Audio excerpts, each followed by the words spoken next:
wasiirka ka tirsan xukuumadda Soomaaliland ayaa saaka kormeer shaqo ku yimi xeryaha qaxoontiga ee magaalada Berbera waxaana waftigaasi horkacayay wasiirka wasaaradda dibadejinta Cali Siciid Rigal waxaana wasiirka ku wehelinayay socdaalkaasi sirka ku xigeenada wasaaradda caafimaadka arrimaha bulshada iyo walibana qorsheynta ugu horreynna waxa safarkaasi faahfaahin dheeraad ka bixiyay wasiirka wasaaradda dibadejinta Cali Siciid Rigal sababta halkan u nimina waxa weeyaan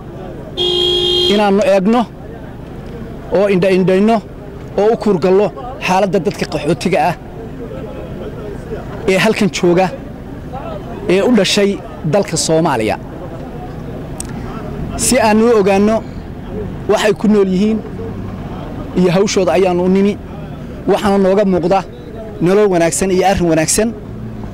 iyo taakulan wanaagsan oo ay hay'adaha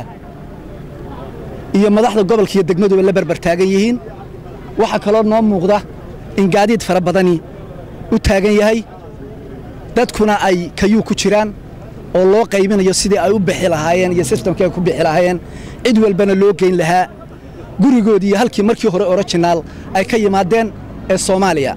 runtii waxa weeyaan waa arrin aad iyo aad loogu farxo waana dad u saameeyay mashaakilka iyo dagaalada ka dhacay dalka Yemen cid walba waxa ku waajiba in la soo dhaweeyo la taakuleeyo halkay doonayaan la gaarsiiyo xukuumadda Soomaaliland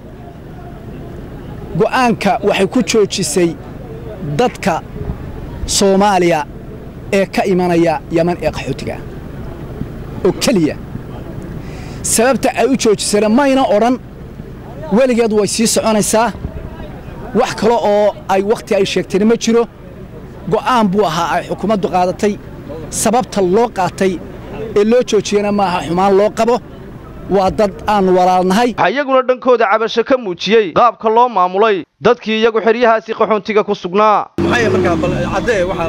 lacagtii oo la bixinay qof kaliya la isiiyay hay mise qofadu hay aniga kaliya la isiiyay mise qofadu hay shan qof baan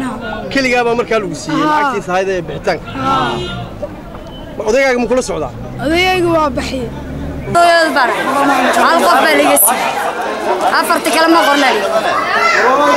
anigoo ka kooban 5 ruux ayaa nala siiyay 3 ruux qiimaheeduna waa $120 gaarigana waxaan ku raacaynaa $250 aniga ciyaalkayga saamaankii hadda gaalkacay tagaynaa gaalkacay la Muqdisho waxaan haysanaa malaha ilaahay baan qabnaa Cabdiraxmaan Maxamed Cige telefishinka caalamiga ee Royal magaalada Berbera.